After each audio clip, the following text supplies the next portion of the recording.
Hey, I'm Cliff. And I'm Susan. And welcome to the Cliff and Susan podcast. We are here in Santa Barbara, California with the owners of the Red Piano, and we're excited to have them on. We're going to talk about piano bars, the heartbeat of piano bars. But real quick, we are a music duo, a married music duo from Little Rock, Arkansas. We travel the world doing over 200 shows, and this podcast is just to help you guys see a little bit of what our lives are like as musicians. We like to share businesses. We also like to share other musician stories. So without further ado, I'd love to welcome Jason Jones and Colin Campbell. Thank y'all for being here today.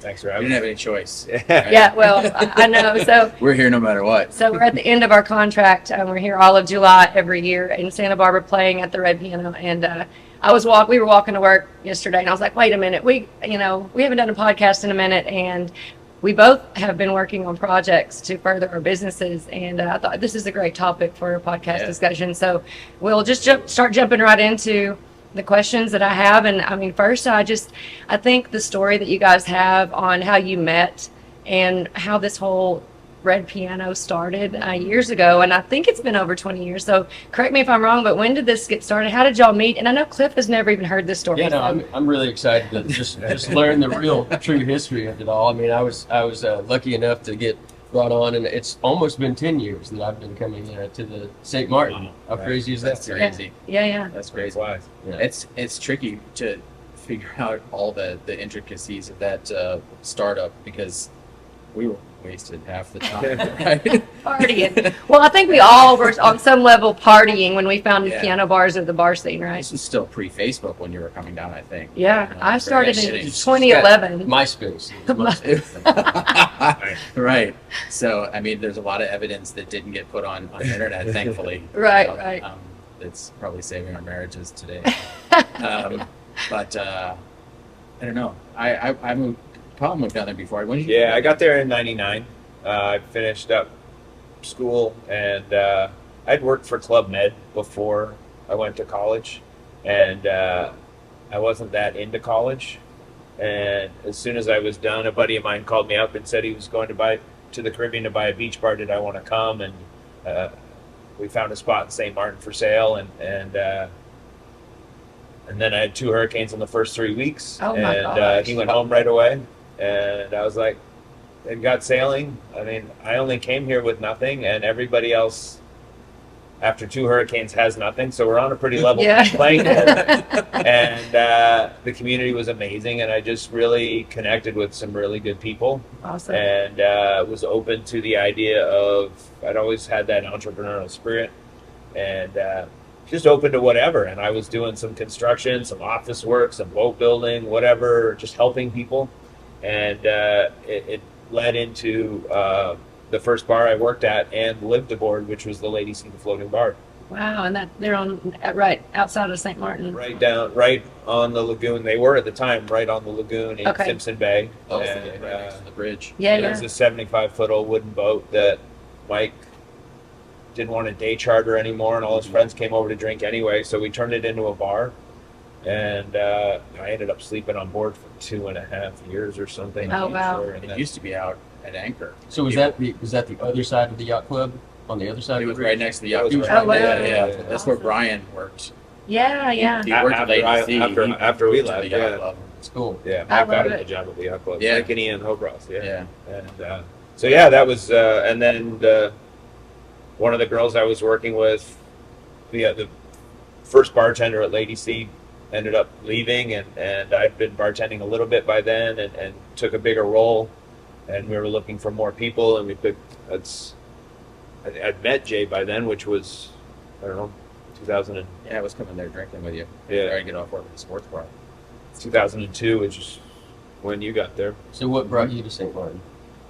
I was working corporate nightclubs back in St. Louis.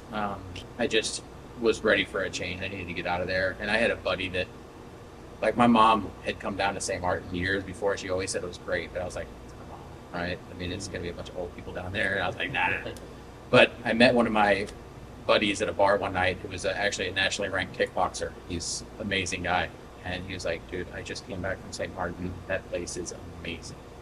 I was like, good. That's good enough for me. Yeah, right. A couple weeks later, I was going to come down for 2 weeks and just hang out, do a little Jack Kerouac, Yeah. do some island hopping. But I literally got down there the that day, the sun had gone down, and I got off the plane. I didn't have any place to go, nothing planned at all. I just took a plane and went down. And I jumped into a cab. I was like, can you take me to a decent hotel?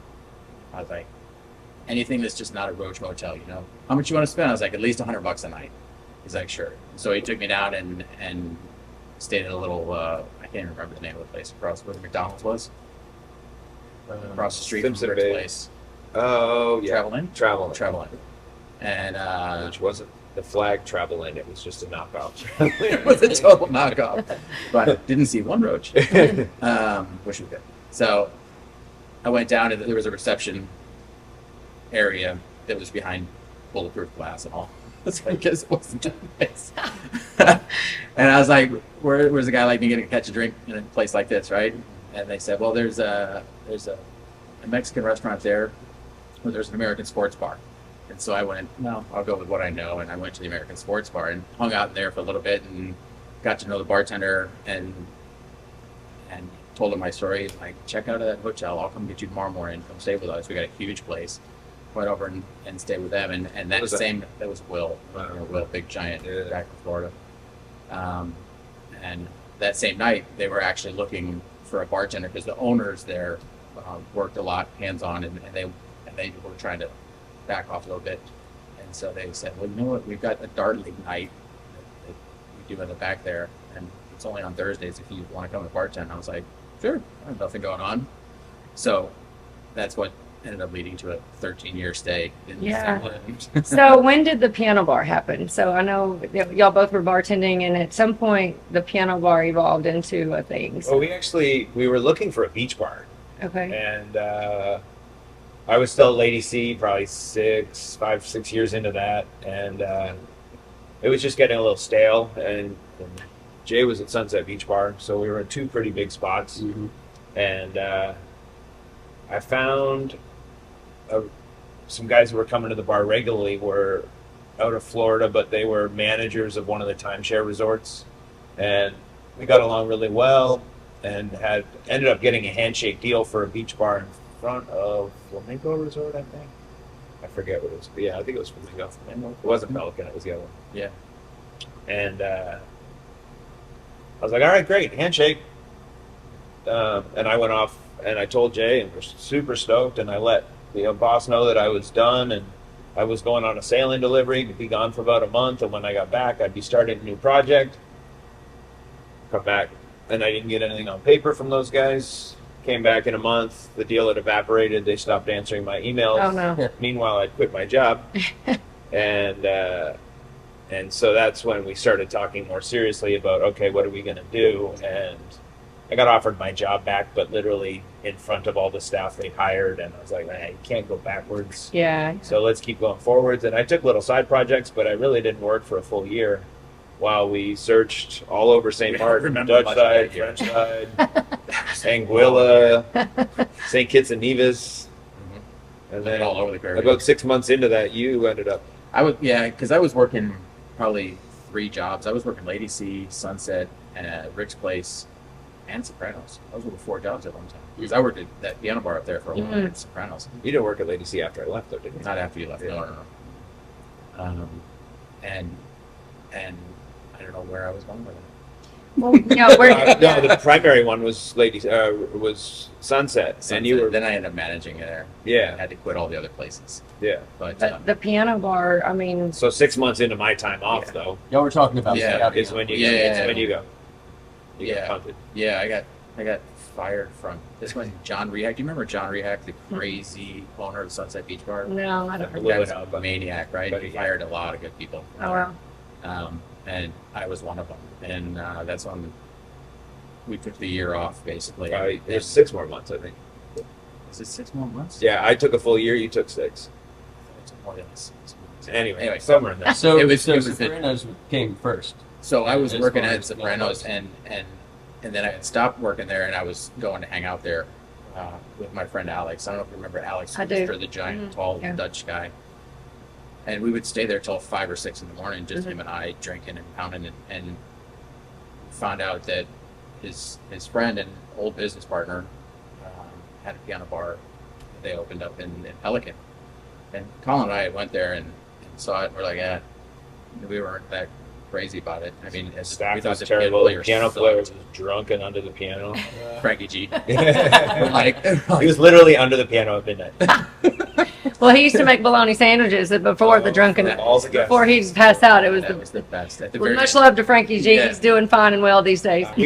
Well, when Not this is going to fast forward a little bit, but when we bought Red Piano and took over, there was an existing contract for almost 2 full months with Frankie G. Uh-huh. And we were so apprehensive, and we called Pat. I mean, there was no way to talk him out of the contract. It was almost a deal breaker for the piano bar itself. Yeah. Oh, okay. He's If you didn't get- he's our first piano player. Do we really want Do this? we want this thing? Right. Yeah. Because And- we hated him. But just no, spoiler alert. I'm sure we'll get into this Yeah. later, but Frankie G became one of your main guys. Well, So- that's what I was getting at. Yeah, No, yeah. I think He, it was probably everybody's music. Yeah. it was me and Jay and a cleaning lady and a piano player. We're our entire staff for months. And Frankie That's would good. see these parties go off, and he would get so into them that he'd just be throwing, like lighting the piano on fire, Uh-huh. throwing the biggest party ever. And then he'd look over and kind of like, yeah, I need a smoke break anyway. We'd throw on some music. He'd jump in and wash dishes while he's smoking a cigarette. Yeah. And then he'd finish his smoke, finish some dishes for us, and then he'd He'd jump see us back getting our on. asses handed to Yeah. us. I love and be it. Like, holy shit, let me get in there and help That's these a guys out true because we're team running out of player. Oh, yeah. unbelievable. above and Dude. There was beyond. no. We made shirts for the guy. Yeah. Team Yeah. player shirts. Yeah. He Yeah. was a true team player there. Man. It was great. A legend. So you mentioned Pat, and I like just to pause for a second just to explain. You work with Pat George, the entertainment agency, and it's cool to know that he was in the beginning. I didn't realize he was the beginning agent Oh, yeah. that screens your Sopranos? players. No, we're talking about the piano bar that y'all started with Yeah. Frankie G. Did y'all call it the Red Piano? It was already the red piano, so Okay. it's another story there where it's the guy that had it that he wanted to open up. He had another project he wanted to open, Okay. and so he wanted to sell red piano that he had already had. He's the guy that he had a few businesses on the island that he took the names from. He had a Mhm. place called Baywatch, Sure. and he had Sopranos, obviously, Uh-huh. Now bada bing. and then he had Bada Oh. Bing. So, And- so when he got red piano, I mean, he had went to Vegas and saw Elton John's show, Okay. and literally Oh, took the logo interesting. and everything and completely copied it. Oh, wow. So when we took it over, we're like, we're probably gonna get in some trouble for this. Yeah, well, I mean, it is in St. Martin. I know they're like the ESPN bar kind of had a little thing too. They did. Like you They can't, had- yeah, they you can had get that. internationally, you can still get in trouble with Yeah, trademarks. Yeah, So we just kind of, I trademarked the name and then we rebranded it. I love Yeah. it. So Was Pat booking Sopranos or no? yeah, Okay, that's what I yeah, was thinking. he was booking both of them Yeah. at the time because he was friends with Yop, who's the guy that started both of them. So from that time frame when Frankie G, the four of y'all, I love this so much because I didn't know all these stories. It's so cool. At some point, you're like working with Pat to start booking it out. When I know these are month-long contracts. Was that kind of like where things? How did it evolve from Frankie G, the two of you, and a cleaning lady to, let's say, 10 years into it, where y'all had more of a fine-tuned or well-oiled machine of players coming through and that kind of business model? What were the challenges, and just how did you get to that point? Was there a plan of a model, or did it just? No, we were completely reactionary. Yeah. Shooting from the hip. Yeah. Our plan was a beach bar. Yeah. That was our plan. The opening night was we just went and stocked a few cases of beer and grabbed some rum Yeah, and called a couple friends, and they called all their friends. And yeah. our opening Yeah, night we was- opened in September, peak hurricane season. Nobody on the island. stayed open until we And- ran out of beer. Yeah, You know? Right. we got the keys on Friday. We threw a party on Sunday. It was our first opening. Yeah, which is what was it? It was It was I was looking at a picture on my phone. September 10th or something. Yeah, September 10th, I think it was. So So I go back to that vision of Frankie G pounding on the piano, and let's talk about the concepts and the core principles of a piano bar and why y'all think. I would love to hear in your words why you think piano bars work so well, just from either the way the bartenders, deliver the drinks, all the way to the performance, the nature of the show. What do you think is like the secret sauce to piano bars? I don't know. I think music is the key Yeah. to it. I mean, anybody can open a bar. Sure. And I've been through plenty of corporate bars, blues clubs. I mean, I've worked at a lot of different venues, and I just, I recognize it was a good model, and working in other piano bars and seeing the engagement that you can get versus just that dive bar when you're just talking to the bartender, it's more it's more fulfilling. I mean, it's It's more a different energy. vibrant. It's a big show. Right. You're walking in, and everywhere you look is a show. Whether it's the other guests and what they're doing, I love or that. the piano player, or the team behind the bar on the floor. It's just, I mean, we our signature giant back bar. You can just, that's part of it. It's the abundance. It's a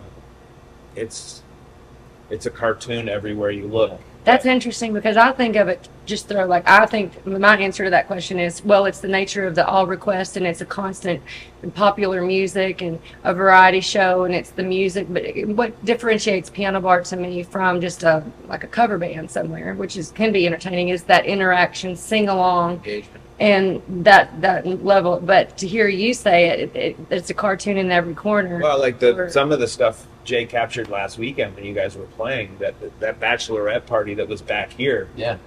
15 girls all dressed up and guys. There were a couple of guys in there, but all dressed in white. I mean, it was a whole scene back here. Yeah. We can't even tell sometimes I what's mean, going on. it was they were making their own party, but Yeah. I mean, Yeah. they were attention grabbing for anybody that was looking around the room, and there was a couple of little pockets like that where you could just end. I mean, I was down in St. Maarten for Heineken Regatta and I went, and I know Monday night's not the piano bar, but the Monday night show they do there where it's still the Red Piano energy. Mhm.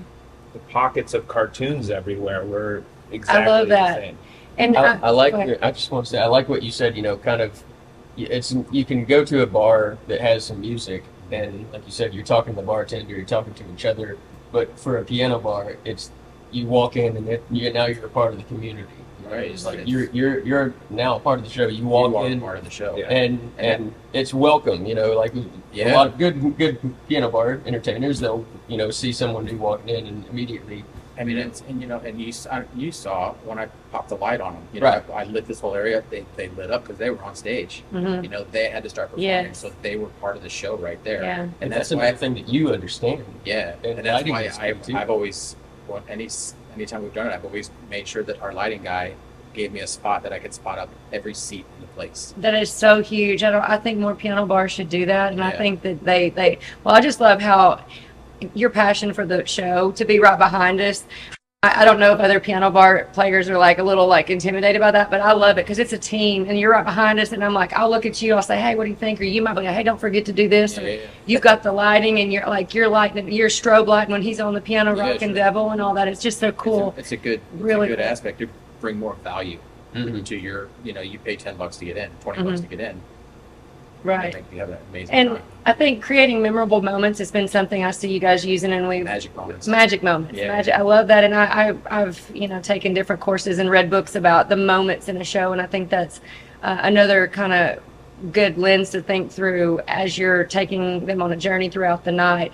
What are the tools in our tool belt to use to create those moments? Is it lighting? Is it variety of music? Making a character out of someone, having them dance like Elvis, or you used to get people on the piano. Yeah, Don't do yeah. that anymore, liability reasons. We got in trouble. that was something that happened and still does in the Caribbean, but I think you can get away Yeah, with you more can in the get away with it Caribbean down than there you a lot can. more. There's not liability lawsuits are a lot different. Yeah, and some of the stuff I've seen on that piano down there, I can't even tell. I can't even put on Not a for video. this podcast. Not for Yeah. this podcast. I'm sure you guys, from the door to your security, to your greeter, to your bartenders, to the piano players, to what y'all are doing literally in the club on the weekends, I'm sure you train. How do you explain to your personnel and train them to make sure they're all on the same page? Because it truly is a team from the door to the back to the piano players. It's not just Yeah. one I mean, person. And there's always been such a great team here Yeah. and in St. Martin. Yeah.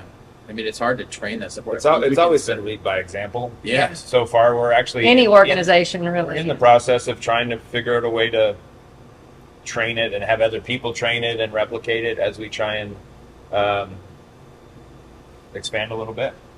And just the ability for us to be behind the bar and on the floor anymore is evolving. So we want to try and bottle that secret sauce. Scale that is the trouble whenever you really are is. the It really secret is. sauce. And It's the hardest part. Finding people, I It's- think, it's is the main thing, right? The right people. teaching somebody their personality. How do you do that? Even a piano player. Yeah. I had some amazing piano players. I'm not even going to say their names because I know they'll probably see this, but there's some of them that we'll just sit there and play piano and do just the sheet music and the song, and that's it. No engagement, nothing, you know.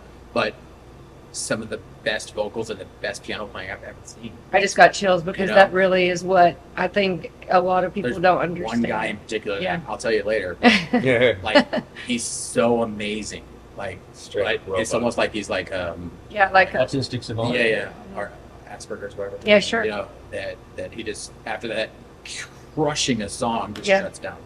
Yeah. The next song. Yeah. So I want to talk to y'all about this because this goes into I want y'all to, because you saw me when I was in Vegas doing dueling pianos, and so Pat and I found each other, Pat George of the entertainment agency. And when I moved to Vegas, I had been the female on a male-dominated team for many years. When Arkansas, Branson, LA, and then I moved to Vegas. When I got to Vegas, they were like, "Why don't you know Benny and the Jets and Piano Man?" And they're like, "You can't," because I was told just to play the girl songs for many years. So when I realized I was deficient in my repertoire, I was like, So when I found out I could go and take a month long of contract with y'all. And just with my iPad, of course, but I was like, I'm just going to get in there and woodshed my show, and I'm going to figure it the hell out, you know? Yeah. And so that was whenever. So I was super green.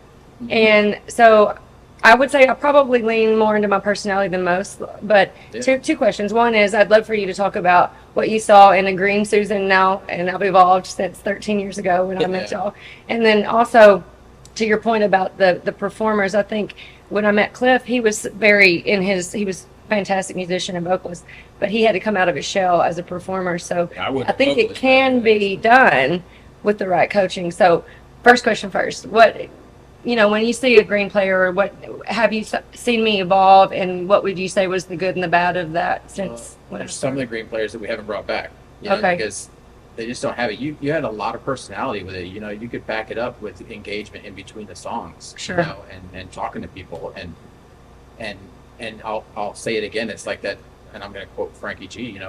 You can completely bomb a song, but if you put that big ending on it, people forget. Trash can ending. Just kill it, and he'll stand up and demand applause. And it's those kind of interactions that, to me, even with a bartender, you can make a crappy drink, but if it's super likable. How do you recover? You got a great personality, and you tell me a great joke, or or send me to a great restaurant, do something cool. Yeah. It gives way to that stuff. So, I have a question. So, I feel like obviously nostalgia lends a lot to those were the days. That was the best back then.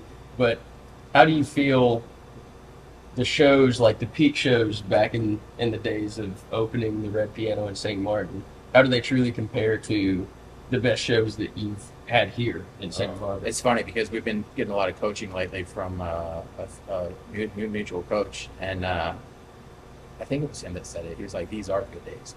100%. These are the good old days." Yeah, I think right now. I think these parties we're throwing here are exponentially better than the parties we were throwing down there. I think we still threw. There's some moments down there that I think there's only 2 or 3 where we actually got super chills from the crowd roaring and erupting, the place just going completely ape shit. Yeah. And it's only happened a few times. It happened with you once. It happened with Frankie G once. One other one here, I think, that maybe it was Tim Bowie or Sarah. Maybe do you remember what it was? Or was it a start? It was just. I remember Frankie G's in particular because it was just one of the end of those big songs that he did, and the place was just ram packed, and he just absolutely nailed it by himself, and just he's such a showman. I mean, when he finishes that song, he stands up and gets up on and you better fucking applaud. Like crazy, because he'll pull it out of you, and it's those are extremely magical moments when you get goosebumps. You're like, oh goddamn, we're doing something right. Yeah. I think back then we didn't know what we didn't know either, so it was like we were throwing the best party we were capable of, and it was magic. Yeah. But as you grow and you evolve, you're like, well, how do we level up? How do we do that more consistently? How do we affect more people? Yeah. How do we just all that stuff. I can't imagine seeing the first show that we ever did down there. just going as us now to go watch as a fly in the wall to watch this show. Well, and there's a level of alcohol involved in all for all of us back in those days that I feel like it was fun, and I think the personalities we were because of some of that. But I definitely think to sustain long term, you got to find some healthy habits. Absolutely. Yeah. So. Yeah, you know what? When y'all are looking for performers, I mean, I know a lot of the people who are going to watch this podcast and listen are going to be interested in work, and I've already got a lot of my colleagues who are in dueling. Like, man, I would like to do it, and I'm trying to develop resources to help them understand. You know, dueling is one thing, but it's a piano bar still. But pacing your show as a solo performer is a whole new mental space. So, what are y'all looking for? You know, when you're looking for new talent, and how do you scout them? What do you need from them? What would you give advice to someone? Good video. Good video. Yeah. For the love of God. Good video. And print photos. Print photo. So, I mean, when I'm watching a video, I can figure out about 30 seconds if I'm going to bring that player or not. This is really good, and I want to get to the nuts and bolts of this because this is huge, and I know how huge it is, and I try to convey this, and I feel like I'm on a soapbox when I get into our Entertainers Academy. I'm like, video, and here's how. So, you know, I always say lead with your best material first. How important is the quality, meaning like that it looks like it's like some great camera and all of that? I want to be able to drop it on our website, on our social media, so that before you even get here, before we have a chance to film it here, I want to have stuff that we can pre-promote. A, vet and know that what we're getting when we sign up for it, and B, let's pre-promote. Day one, we want to hit the ground running when you get here. You got 30 days. Sure. And we need to pay for your apartment, your flight, your and make money. Your check, and everything else. Yeah. Yeah, and it comes back. I mean, that's the next step where Jay does a lot of the vetting and then all that booking. Sure. Where we're both looking at the whole team's here to sell drinks. It's not about their side projects about progressing our bartending careers, our business careers, our music careers. Those are side projects of the month. The month's goal is to create magic moments. See if we can move the needle on profits and growth. So important is what is important. And so, you know, whenever you're looking at a video, quality is important. What do you need? Crowd engagement. So you're probably looking for an experienced performer who's had crowd work done. This isn't a newbie getting into the industry. This is somebody who's got some tenure behind them to be able to command a crowd. I mean, I know you're late night shifts. You're not going to take I would assume you're not going to take a big risk on someone who's super green. Let's talk about that. When you can't find somebody who's got, you know, when do you take a risk and what do you look at when you're maybe like, okay, this person's new, but I like this one thing that I think they can handle if they'll get in here and listen to me, or what are those things that you're looking at there? A lot of times it's word of mouth. You know, I'll reach out to you. I'll reach out to some of you guys and say, "Have you guys ever heard of this person?" You know. Yeah.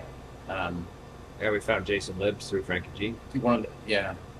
It's you have to, like, when I'm going through the videos, and like I said, I can do it in 30 seconds. I can figure out if they're going to work or not. There's some of them that aren't necessarily as good as the green ones, and if they do have that bad video, it doesn't mean they're a bad piano player, right? And I can watch it. I can try and catch those little magic, you know, nuggets in there where I see them and have really good engagement. It makes it much more difficult for me, that's for sure. And I'll definitely take less of a risk if I have to dig that hard. But just to echo what you're saying, you're looking for them the ability to engage a crowd. It's not how great they sound singing and playing their instrument. It's in addition to that, it needs to be that you're seeing that they can work with the crowd. There's a base. Yeah. I mean, you know, every single person that's ever tried to play here that has emailed me personally, every time I send them back a response, I need to see a video of you performing in front of people. Got it. Okay. I need to see how you engage with people because it's so important. You know, I mean, you could be Elton John sitting there playing the piano, and if you're just an asshole in between songs, you're not going to engage people. Or just, you know, a stoic. You know, it doesn't work here. You know, Well, one of the things I want to, encourage those who are hearing this that may be starting out and they haven't worked with the crowd yet is there are ways that you can work with us and get into the industry where one of the best ways is to, reach out to us in the Entertainers Academy and help you with like the concepts. And we're developing a product called Learn Piano Bar, and it's going to be launched at the beginning of 2025. And I'm working with several agencies and other performers to put together a really good product for, say, kids out of Berkeley who can sing and play piano. But the next obvious step, I think, is cruise ships, because cruise ships probably will take a little bit more of a risk. Yeah. Their whole business model is not determined on whether or not the piano bar is lucrative. It's part of the big experience. And so it's a 2 to 3 month contract, but if we can ready them with the right set list, get on a cruise ship, go woodshed your show, get some of that crowd interaction video, and then reach out to an agency that would book with y'all. I think that's the natural. It's a good camera, right? Yeah. I mean, given this iPhone, I mean, you can, if you're on a cruise ship somewhere, grab one of the guys that's working, grab a bar back or somebody that's working on the ship. Say, Somebody hey, that's not drunk. I'm going to crush this song real quick. Can you just record it for me? Sure. And And and just tell them to hold it steady. Mhm. And just do a little. Try not to sing That's along. it. If money's the problem, I mean, you can spend a couple $100 to get somebody to come in and. Well, I'm going to drop over this a little B-roll of the footage that you got from your iPhone of the venue that I'm using for my promotional videos now, and I'm dropping them. And I mean, it does not mean that you have to spend a bunch of money. I'll even drop the link to this tripod that we're using. You could even have a little tripod, just set it up. It's like $30 on Amazon. Grab it, say, hey, go set this up. Just put me and just hit go for the next 10 minutes, and then bring it back to me if you don't mind. Make sure you don't pick the drunkest person in the room to do Yeah, that. right. Or I always like to say, talk to the owners. You don't want to do anything that's not approved. You want to make sure that the venue's okay with you grabbing a little bit of footage. Sometimes that's a little bit of a trick. We've had in our dueling piano club, somebody just throw up a camera and start filming the dueling piano show. And it's like, you didn't ask. And are those performers, when it's your own show, it's a little different, obviously. Yeah. They're taking that back to China. They're going to open up their own piano bar. Well, cool. Yeah. So I think, there's a progression as you aspire to be in the piano bar industry. I know how much money you can make as a performer when you go in. It's not just about the base pay. As a gigging musician, the nature of the piano bar and the tip jar, which I know y'all were one of the reasons that we went to go to the song list and what now we call the tip accelerator system that we teach now. Yeah. We immediately doubled our tips in our tip jar just by implementing the set list and the request forms, and we just really dialed in the way that we served up the call to action in a piano bar, which is request a song. Yeah, sure. But we served it up on a silver platter, like, here are the songs. We made it easy. They sit there and they flip through. Well, it's so much more convenient with Venmo now too, where they Yes. don't even need to get up. I mean, the Right. potential for, and some of our best performers are dropping that hint of, oh, I just got a request for this song for $20. Yeah. Even if they didn't get the request, they're trying to set up the Sure. room, change the temperature a little bit, up, down, whatever they're doing. But now everybody knows to get to the front of the line is at least $20. So I want to ask y'all, what could we do better? I mean, I know you've seen it all. You see every performer. Some of them are more like in your face. We got $20 for this. I've always been so modest. I know some of us are more modest, and I just feel like, I've gotten better. I typically go, thank you so much for your generous tip, or I might mention the amount, but I don't ever say I have to have a certain amount of money. Begging is the worst thing you can do. Right. You Yeah. can't see. Begging or cajoling, any of that pressure stuff, it just step one, throw a party. Right? Mhm. That's- Yeah. make Quality. that It's never throw a failed party. me, and at least my dignity is intact. If I could, did I leave money on the table if I had said $20 more? Right. Maybe. Right. But I mean, the feedback y'all gave us was set list. Y'all having a song list in the venue would probably help your tip jar, and it did. It really helped. And the reason that helps is because it's something we've said from the get-go is we don't like to say no to people. Right. If you have a set list, now you've led with what you're strong at. Mm-hmm. They're probably not even strong at coming up with songs. No. And Yeah, so you're right. now you're just giving them options of, man, I didn't even think of this song, and they're awesome at playing it. Yeah. It's like a double win, right? Yeah, and I think people are more inclined to give more money to you per request if they know you know it on your list, versus they might give us $1 or $5, just see if so now they know there's a confidence in knowing what's on the list. And that's a spin on it too, because I've seen, I think it's Alyssa Musso's favorite thing is to say, if you want this song badly enough, I'll play it badly enough. Uh-huh. And That's cute. Yeah. she makes a little gimmick with it, and again, the tools you have now to pull up the chords, to pull up the lyrics, to listen to the song real quick on a break. I mean, at a certain level of talent, you can pull some shit out of your ass. I did last night with the song. I literally just listened to it while Cliff was bantering. Slow night. It wasn't important. It was okay that I did this. I would never normally do this, but I was like, listen. Cliff was talking. I was like, okay, I got it, and I rocked out this song. It was Because the Night. And I was like, I surprised my own self. Yeah, but catching them off guard, just when you can like literally take something they didn't expect you to do and do it 70%, that's magic. Well, heck, we got a request for me to play "Smells Like Teen Spirit," but on the fiddle. He did that last night.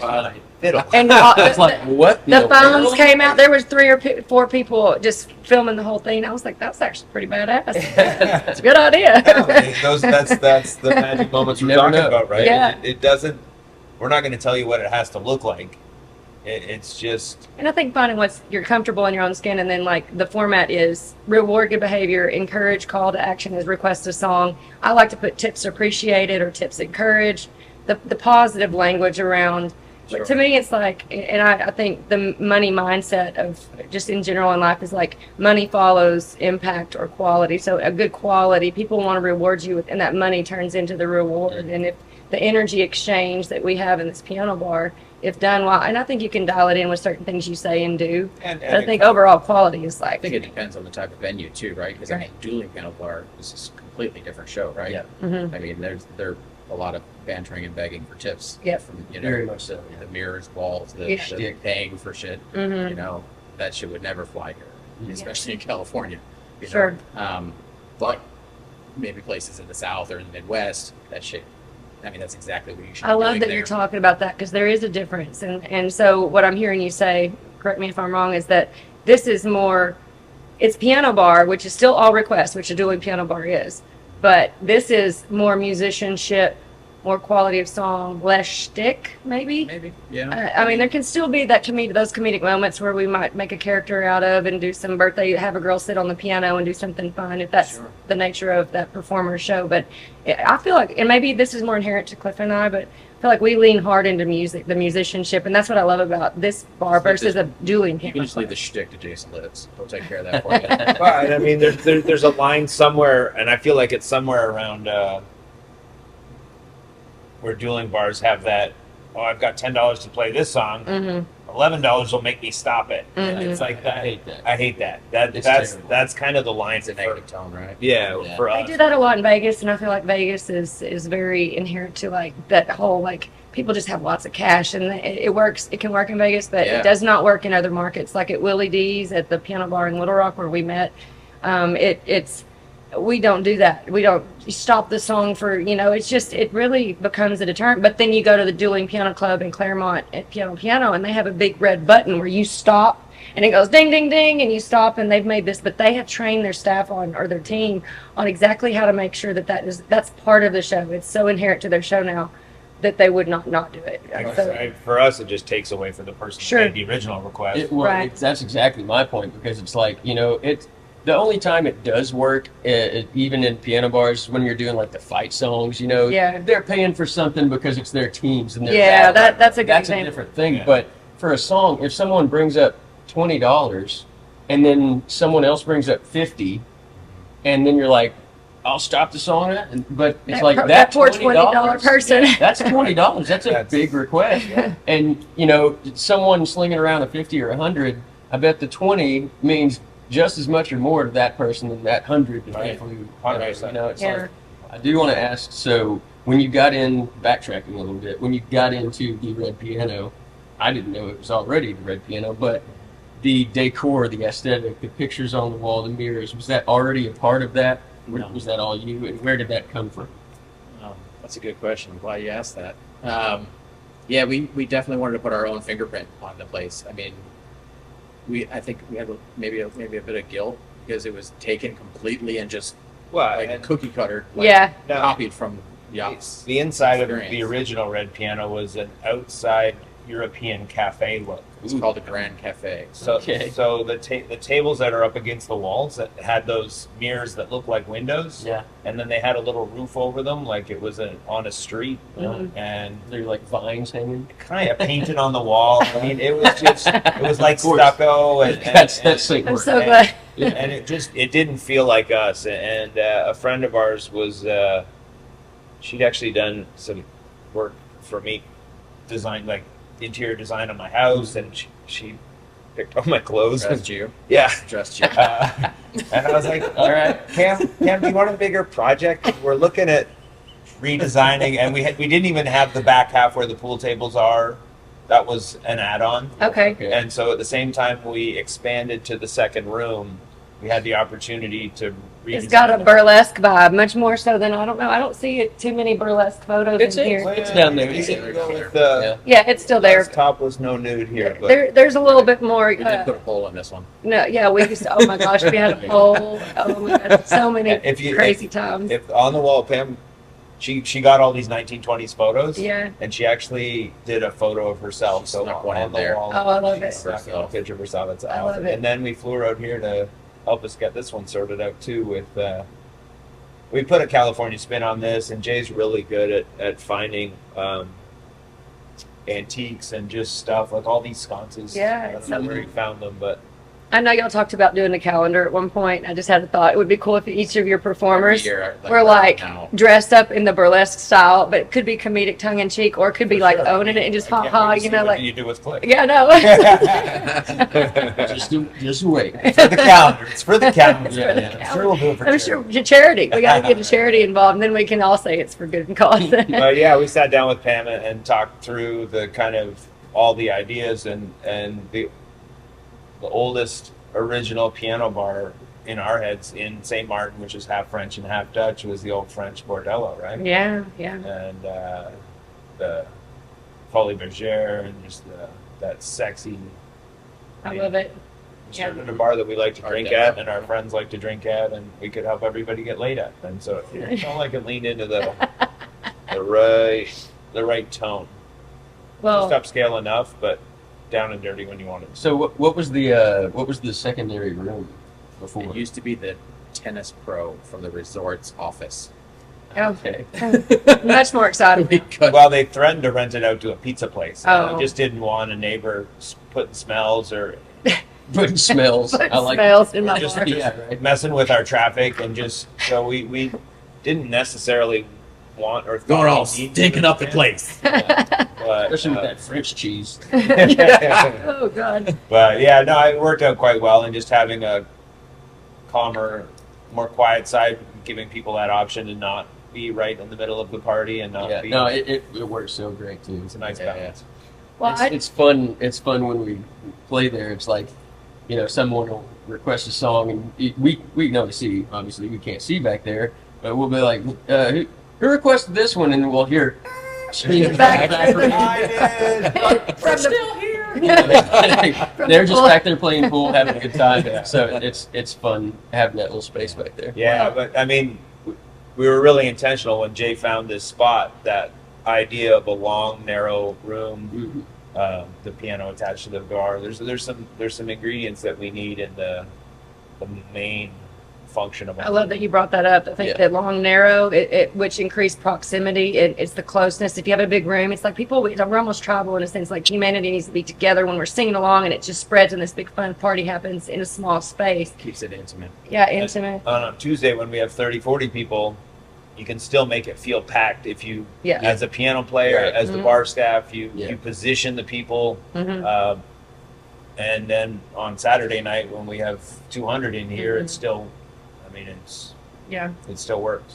So Well, I can't thank y'all enough for everything that y'all have done to continue. I know how hard y'all work, and so we've evolved. I've been for 13 years going to the island. I mean, people go, "How'd you ever?" I mean, number one, how'd you figure that out? How did you get that gig? And Yeah, I yeah. kind of give them my little Cliff Notes version of like, "Well, I found an agent," but the piano bar legacy that y'all have really just brought to the world is pretty incredible. And then I know y'all took from the Caribbean, which we go every November. So we live in November, we were in the Caribbean, and then we're here. We're Californians for a month in July every year, which is a beautiful life to have.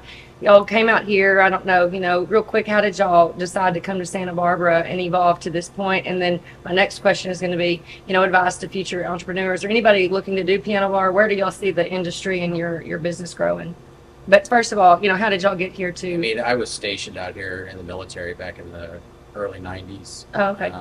And we used to come down to Santa Barbara and chase girls, and just get into shit. Mhm. And I ended up coming down and seeing Elvis Costello play at the Santa Barbara Bowl one night. I was like, holy shit, just completely, I'll never forget it. It changed my life.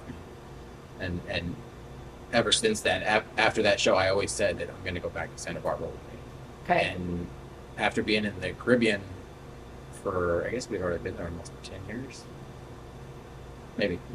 There was a couple med students. There was one med student with his wife down there that lived in Goleta. And they're like, well, we're getting ready to leave. More than that, because he was back for his 10-year anniversary. Oh, maybe. It's 10-year reunion. Oh, okay, yeah.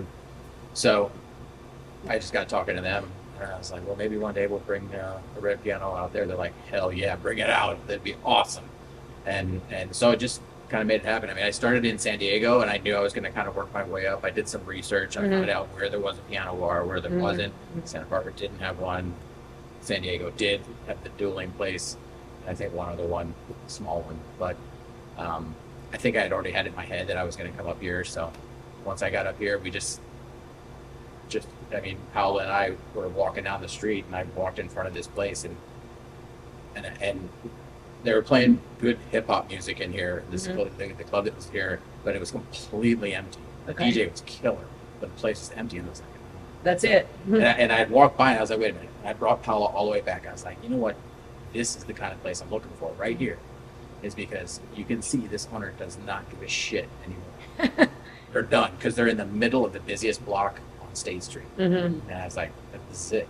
So we went and had dinner, came back here, and talked to the door guy, who's still a good friend of ours that we see all the time.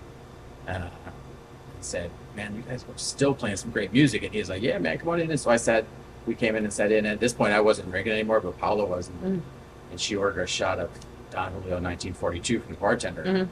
And the bartender was like, wow, that's good. It's really, you got good taste. And we started talking, and we told him what we were doing. And I said, yeah, we're just kind of scoping out, locations. He's like, did somebody tell you I was selling? I was like, I didn't even know you were the owner. And so Wow. so that just evolved. I just into, got chills. That's so cool. And so the next day I went out and had lunch with That's him awesome. and made it happen. And that's been 8 years ago. It was pre-COVID. That's 9 years ago Yeah. now, probably 9 or 10, 9.5 probably. We got the keys January 1st, 2016.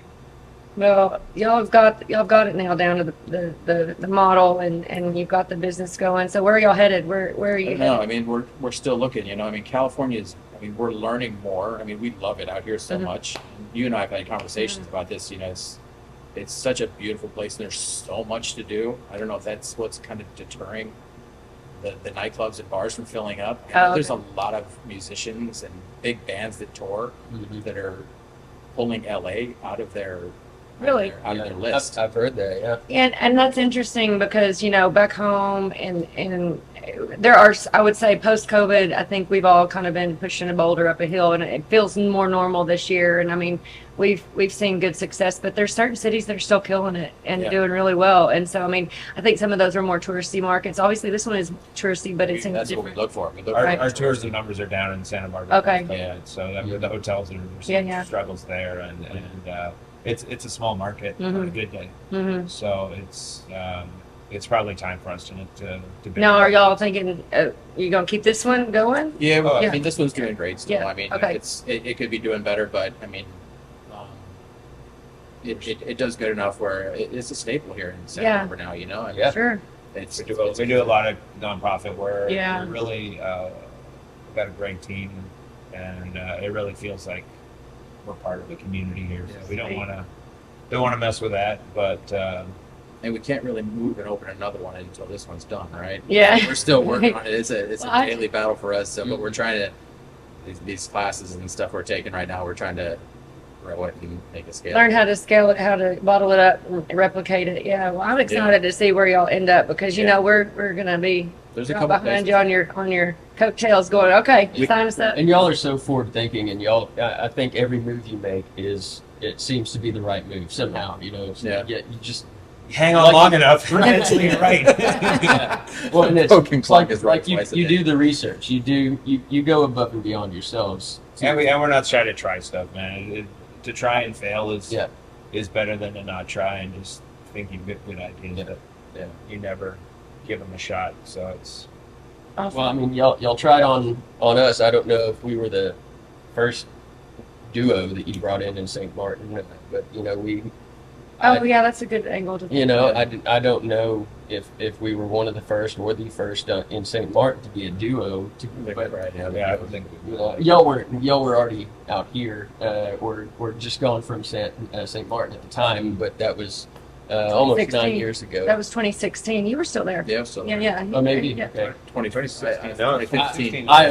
I only remember seeing Drew there, so Yeah. I don't. Which, by the way, we did mention Drew. Shout out to Drew Zollers, who was Yeah. one of the. So he was And a partner and owner, and Marie. Oh, gosh, we love Marie. Yeah. But Drew is now still owning the piano bar in the Caribbean, and he joined y'all as a partner at some point in the evolution of all that. I left in 2011, 2012, and that's when Drew. Okay. came on Yeah, I board. meant to ask that question because he's And, now Ohio boy himself, and you're Canadian Canadian. and Missouri, St. Louis, St. Louis. Well, cool. Any advice to other entrepreneurs, anybody looking to invest in piano bars or start one? Because, I mean, I've seen so many people go, I'm going to go open a piano bar. And then they go make it a sports club and a piano bar. And it's like three, and a restaurant. And it's all these things. And they try to change things. And I imagine, like, to me, there's probably some things that you know inherent to the business that, I mean, have focus, and I think we've done a couple of projects where, like Jay and I had a restaurant together, and it wasn't our passion, wasn't our focus, and it was an interesting project for 2 years, but drained energy and time from where we were really passionate and good at other stuff. We've done another bar in the last year here in town, and we didn't really have a clear value prop defined on that, so we're seeing things we're learning there with the struggle, but I mean, the easiest one is when you see somebody that just wants to go open a bar because it sounds like fun. yeah, Just send your build money. it and they will come. No, build it and they will. just send your money and you'll lose less if you Yeah. just send it over. Yeah. Yeah.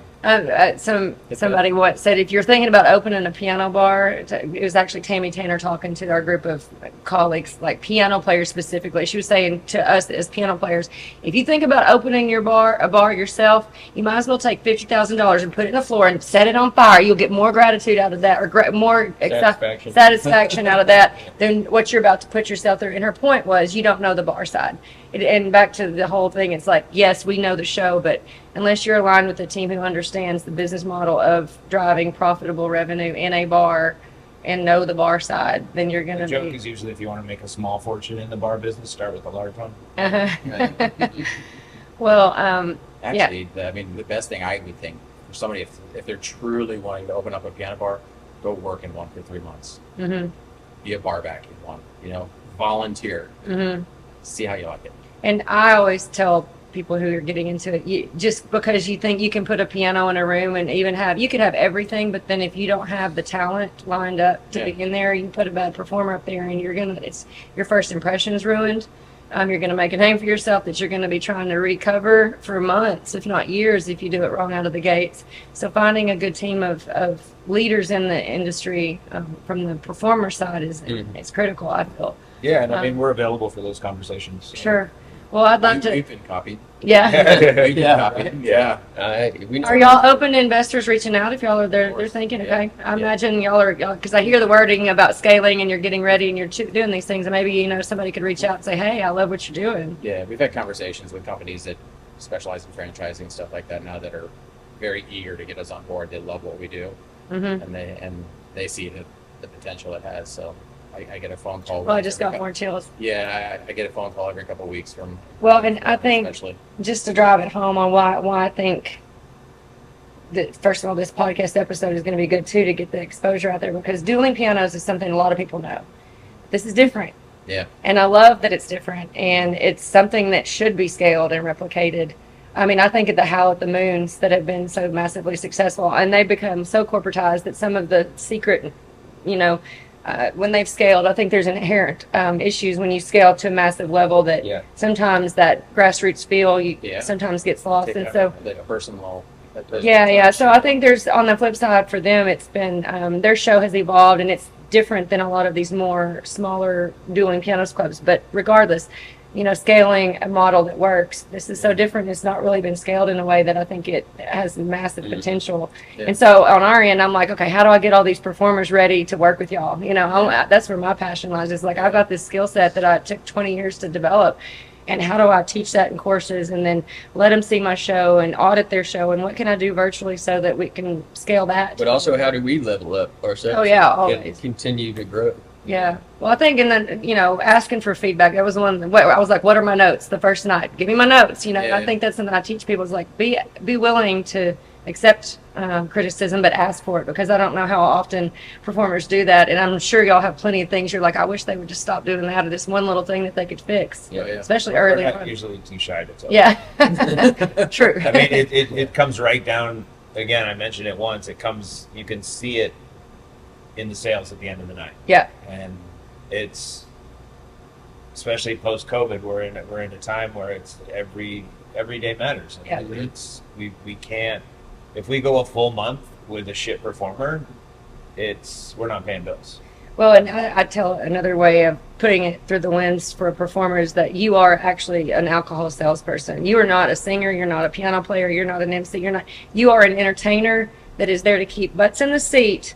But what is it? Well, they probably charge to cover on the weekend, so maybe your revenue is that. But it's keeping them there drinking for hours on end, which is one of the massive successful metrics of a piano bar, because if done right, they'll stay for hours and live track of time and then keep ordering more And I alcohol. mean, the menu's evolving. If we have less people in California drinking, we're getting a bigger non-alcoholic section in the menu. So there's that side of our business, but the piano player definitely. Yeah. Keep them there. Keep a glass in their hands. Yeah. Whatever it is, it's our job to find the right products put them on the menu, but it's your job to keep them there, engaged, ordering more, sweating, dancing, getting thirsty, getting excited about cheer toasts and all that kind of stuff. That's how the business works. So, AI.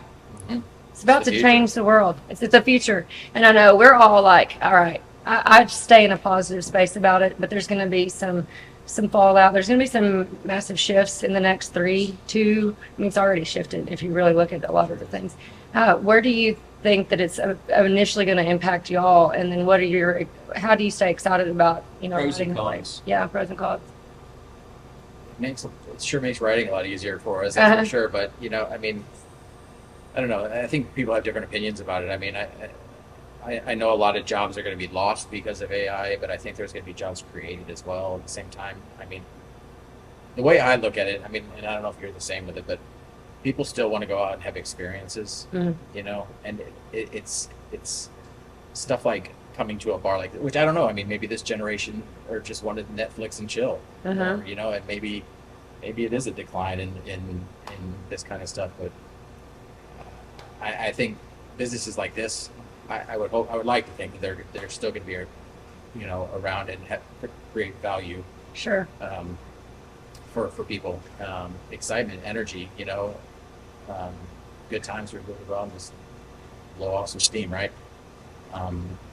I think people are always going to want to feel special, and I think that's what we do here. Mm-hmm. I know that's what we do here on a daily basis, whether the guest or. But what the delivery is going to look like going forward and how people want to feel special, I have no idea what that's going to look like. And I mean, for some of the stuff we've looked at over the last year, whether it's more mechanical drink preparation, so a robot building drinks and people inputting it from a QR code they scan from their phone. As two guys that have spent a bunch of time in bars, that's not how I want to go out to a bar. I love that bartender interaction, but I mean, we've been looking at that stuff. Does it make more sense to have the drink mechanically made and then have hosts running around? You need crazy. the personal touch, but then I know we were talking the other day about going into the sort of a meta situation and AR and virtual, VR, a yeah. virtual piano bar. I mean, when you start getting there, it's definitely different for the venue as to, are we building a virtual red piano, and then we can literally let people decide on what they want the room to look like, which performer they want playing, what the request is. Are they sitting at the piano, or are they sitting in User generated and all of that, yeah. So when you start getting to that level, I mean, I know anything's possible, but it just seems a long way away from what we're currently doing. And I see this almost, kind of looking at it as fashion trends, like everything. There's a trend of things that happens with low cut jeans right now for whatever reason are back. But I think that but I think piano bars, there's always going to be a nostalgia, and I think there might be some lows, but I think it'll even as much as AI comes into the scene, this will feel so nostalgic and so real, and I don't think it'll ever go away. Even 100 years from now, I still do believe there will be. Yeah. I think there's something so magical about what it is, using pop music and pop culture coming together, human to human. I think that's going to be hard to replicate. Now, we might become hybridized, right, and have some inserts and, become more, access the cloud. Maybe I'm going to be a better performer because I can just have unlimited knowledge and play anything you ask me. But the wit and all of that with the human performer. Say quick wit, right? Yeah. I think my biggest fear right now is the economic shift it's going to have on the world in the shift, because it'll all kind of settle out into what the new normal will be, but that's what nobody knows. And so I think, just being forward thinking and always innovative and creative like we all are, it's just like that's probably going to be the best way to figure it out. But I don't know, it's scary, but it's also exciting because I think about something. It's either stay on that train or you're going to get left behind. Yeah. It's going. It's coming out the track. Yeah. Well, thank y'all so much. I mean, for sure. It's been 13 years of an awesome life to have the Caribbean and now Santa Barbara and wherever y'all go next. Yeah. I told Cliff I want to get to a financial place where we can invest and become like, an investor in the next one. So putting that into the universe, Yeah, sure. But I think we'll probably have a part 2 of this. Yeah, we probably should. I want to get into the fun stories that I know. Oh, yeah. Different pod. Different podcasts. Yeah. That's going to be the R-rated version. Man. I don't Right. remember most of those, man. Yeah. Well, the way we're investing right now is giving resources and building out resources for musicians to learn how to do this and to get into the And we piano really bar. appreciate that, because we need improved, better Sure. talent. It's super critical what you guys are doing. So we really Thank you. appreciate And also another shout out to y'all for being a sponsor on the Piano Ladies Conference, because that's another resource, the industry. It's been magical to have these girls come together every year, and then they're booking work and they're leveling up and they're seeing where the benchmark is. And I mean, things like this podcast, but just the panels we do. And I'd love for y'all to come to Nashville next year. Yeah. Maybe we have an owners panel where y'all sit and talk like kind of this, but Yeah, sure. maybe we have more. Maybe there's 3 or 4 of y'all. I know there's some other companies in Nashville that would be interested in having those conversations from an owner's perspective, not just sure. agent, but owner. So Grab that guy from Savannah Smiles. He's smart. Oh, yeah. yeah, He's super smart. yeah. I'll ask y'all about who your dream panel would be if you were going to be on that panel, and maybe we can make that happen. Yeah, I mean, I know Pete's is a great duo. Then they were one of our big sponsors, and they're opening up a club in Nashville, dueling pianos. It's pizza in Austin. Yeah. There's a lot of different owners that I'd love to bring on that panel. But y'all would be my number one for sure. 'Cause, specifically, this concept is really important for the girls to hear, and just anybody in general to understand the difference and knowing and preparing for this venue versus being a chameleon of, going and doing the dueling piano show is one thing. Doing a show here has another skill set. Yeah. So, well, thank y'all so much. And how can they find you? Social media, websites, Where's Yeah, all the socials. Redpiano.com. theredpiano.com, Facebook, Red Piano. Now there are 2 Red Pianos, so you'll see the one with the SXM means the St. Martin. So give them a follow as well. But Not the one definitely in Vietnam. There's one. Yeah. I haven't figured that one out yet. Oh wow. That was there first. That was there before us. I love it. Well, yeah, go give them a follow, and you guys will stay tuned to the next podcast. Thanks for joining us today, and we'll do part 2 one day. Maybe next year sure. we can check in, and I'm sure a lot of it will have evolved. It's evolving quick. Yeah.